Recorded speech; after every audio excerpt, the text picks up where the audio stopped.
नमस्कार, study IQ IAS Hindi platform पर आपका स्वागत है। दोस्तों, आज हम लोग मुद्दे की बात कार्यक्रम में अंतर्राष्ट्रीय संबंध से जुड़े एक बेहतर टॉपिक पर बातचीत करने वाले हैं और इस टॉपिक का संबंध भारत और पाकिस्तान के बीच रिलेशनशिप से है। दरअसल हुआ यह है कि पाकिस्तान के एक पूर्व राजनयिक अब्दुल बसीत ने भारत को लेकर करके एक टिप्पणी कर दी है। टिप्पणी क्या की है, इस पर भी बातचीत करेंगे और टिप्पणी किस कारण से की है, इस पर भी बातचीत करेंगे। सामने आप पैनल पर देख रहे होंगे एक व्यक्ति की तस्वीर और यह व्यक्ति और कोई नहीं बल्कि पाकिस्तान का पूर्व राजनयिक अब्दुल बसीत है ना, अब्दुल बसीत।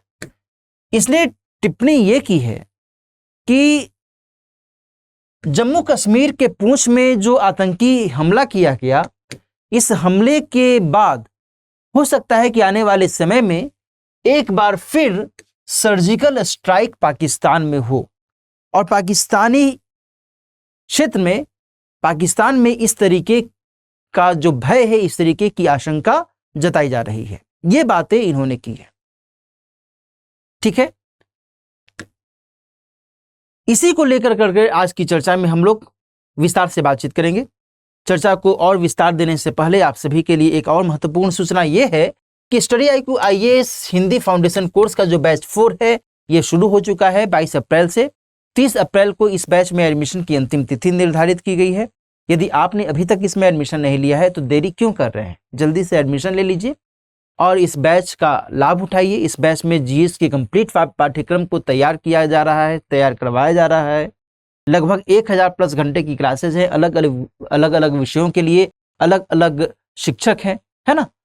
तो आप यदि इस बैच में एडमिशन लेना चाहते हैं तो केवल करना यह है कि दिलीप लाइव कोड का इस्तेमाल करना है और इसका इस्तेमाल करते हुए आपको एक रियायत मिल जाएगी 18,999 रुपए में। आप इस बैच में एडमिशन ले सकते हैं, है ना।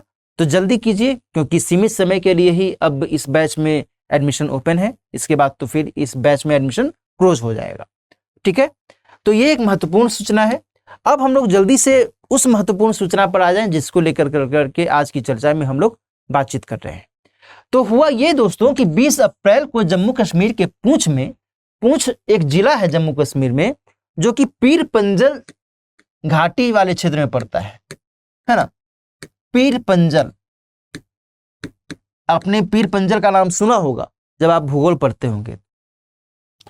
यहां पर ही सेना के जवानों पर हमला किया गया और इसी के बाद कुछ ही समय बाद एक साक्षात्कार के दौरान पूर्व राजनयिक जो है पाकिस्तान के अब्दुल बसीत, इन्होंने कहा है कि पाकिस्तान में एक और सर्जिकल स्ट्राइक की संभावना हो सकती है, जैसा सर्जिकल स्ट्राइक 2016 में सितंबर माह में हुआ था भारत के द्वारा, है ना। हालांकि इन्होंने इस मामले में यह भी कहा है कि अभी इसमें देरी हो सकती। कारण क्या बताया है? कारण यह भी बताया है कि भारत के पास अभी वैश्विक मंच का नेतृत्व मिला हुआ है। संकेत इनका यह है कि भारत अभी SCO यानी कि शंघाई सहयोग संगठन और G20 इन दोनों की अध्यक्षता संभाले हुए हैं। ऐसे में इनका कहना है कि ऐसे में भारत इस तरीके की गतिविधि को तो अंजाम नहीं देगा, है ना। ध्यान रखिएगा कि SCO की बैठक होने वाली है मई माह में, अगले महीने, है ना। और इस बैठक में पाकिस्तान के वित्त मंत्री भी पार्टिसिपेट करने वाले हैं जिनका नाम है बिलावल भुट्टो। बात समझ में आ रही है ना। और ये बिलावल भुट्टो को लेकर करके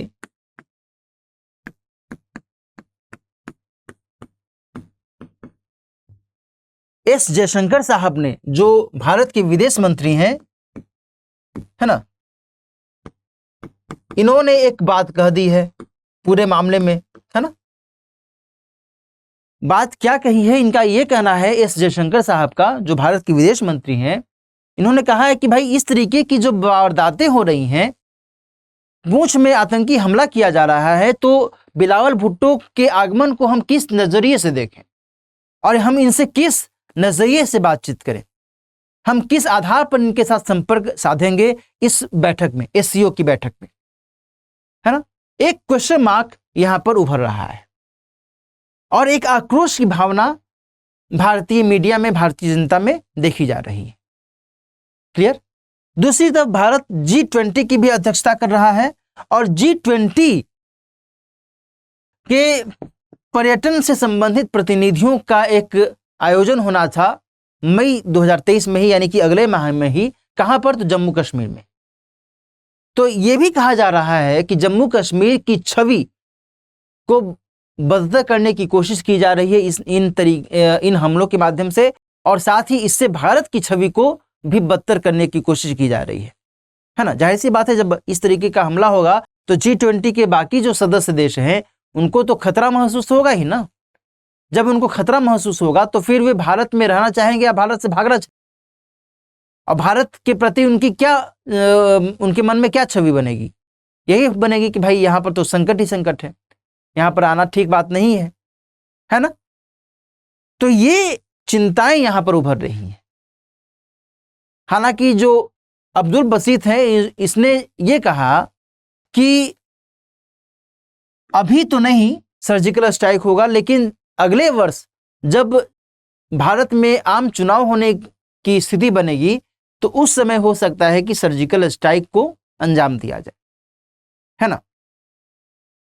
2024 में संभावित यह बताया है ना। जाहिर सी बात है, हम लोग जानते ही हैं कि चोर की दाढ़ी में तिनका होता है। जो गलती करता है, जो गलत काम में लिप्त होता है, वह हमेशा डरता रहता है कहीं हम पकड़ा ना जाए। वही स्थिति यहाँ पर देखी जा रही है, वही भय यहाँ पर देखा जा रहा है कि इनको अब भय लग रहा है कि ये तो गलती की गई है, आतंकी हमला तो किया गया है। और आतंकी हमला ही नहीं किया गया है, बल्कि इस हमले को प्रत्यक्ष और अप्रत्यक्ष तौर पर समर्थित भी किया गया है, समर्थन भी दिया गया है। खुद इन्होंने ही समर्थन दिया है, जिसके बारे में अभी हम बातचीत कर रहे हैं, अब्दुल बसीत।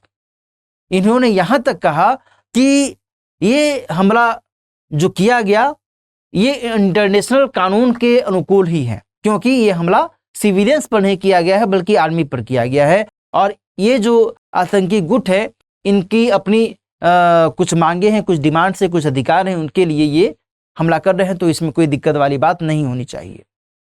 तो आप समझ सकते हैं कि यह भय क्यों व्याप्त हो रहा है ना।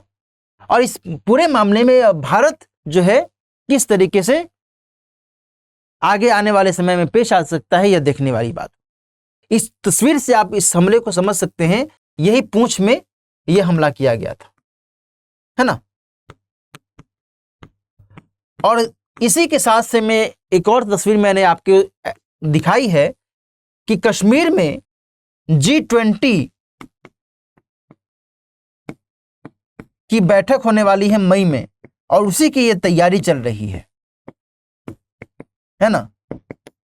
वहां पर एक शंकराचार्य मंदिर है, वहां पर इस तरीके से तस्वीरें लगाई गई हैं, वसुधैव कुटुंबकम, है ना।